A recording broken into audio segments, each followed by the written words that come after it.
day 37 of 118 days with the Tudors, and today we're looking at 1521. And in this year, Henry arrests and executes his cousin Edward Stafford. So we can look at who Edward Stafford was and why did Henry get rid of him. So Edward Stafford's mother was Catherine Woodville. So that is the sister of Elizabeth Woodville, who was the mother, bear with me, of the Princess in the Tower and Elizabeth of York. Okay, so his mother, so Edward Stafford's mother, Catherine Woodville, is essentially Henry VIII's aunt. So Edward Stafford and Henry VIII are cousins. His father was Henry Stafford, who was the second Duke of Buckingham.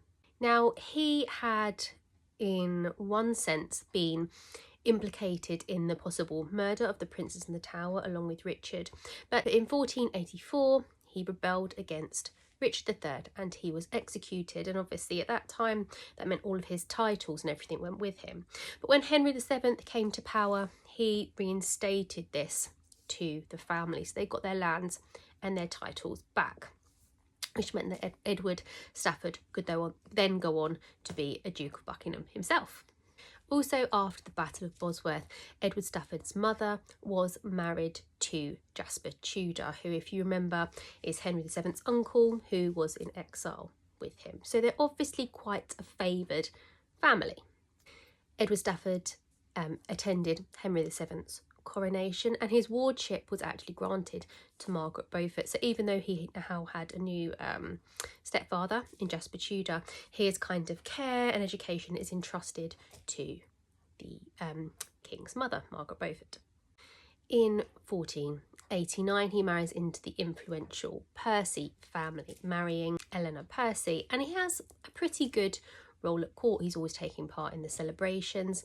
He was part of the army that went up against Perkin Warbeck, and also was part of the army when Henry VIII invaded France in 1513. In 1514, he was appointed to Commission of the Peace across 9 counties. So he was favoured by Henry VII, and he's doing pretty well with Henry VIII as well. So where does it all go wrong? Well, the issue is he doesn't get on with Thomas Wolsey. Big mistake. So really, he's one of the most powerful men in the country. When Henry VII had been ill, he was actually considered as somebody who could take over the throne. So there was even a discussion that he could act as regent for the young Henry VIII if Henry VII were to die. So through his family and through his power, he does have a bit of a claim to the throne. So that means that Wolsey doesn't trust him, and by proxy, Henry doesn't entirely trust him either. He also doesn't like Wolsey because he feels like he's ruining the old nobility. So a bit of snobbery there, perhaps. He was born into this role. Wolsey has risen up through the ranks a little bit, and he thinks that Wolsey is kind of a threat to the old ways. We do also have an unexplained letter that Henry VIII wrote to Wolsey, asking him to keep good watch on Edward Stafford and his brother Henry. Now, there is one issue that seems to cause a little bit of a disagreement between Edward Stafford and Henry VIII. Henry VIII is on a royal visit. He comes to visit Stafford in his home, and he's cross that a man called William Bulmer was wearing Edward Stafford's livery, so wearing his kind of uniform rather than the royal that he should have been wearing as part of Henry's household. So a bit of a disagreement there, but nothing kind of execution worthy. We also know there was a couple of other things. He had been grumbling about how much expense the cloth of gold summit had cost him, and we also know that Edward and Wolsey fell out when, at that celebration, Catherine obviously said something that had been rebuked by Wolsey, and Edward Stafford came to her defence, which Wolsey didn't like. So Edward Stafford ends up being arrested in 1521, and there are 3 men that testify against him. So what they actually say he's done is that he has been for some years reading some political prophecies written by a man called Hopkins, who claimed that actually Edward Stafford would end up being king. And he was kind of advising Edward how to go about this. He suggests that he needed to make himself popular with the people. We also hear that Stafford grumbling, supposedly, that no nobles wanted to go up against Wolsey and take a stand against him.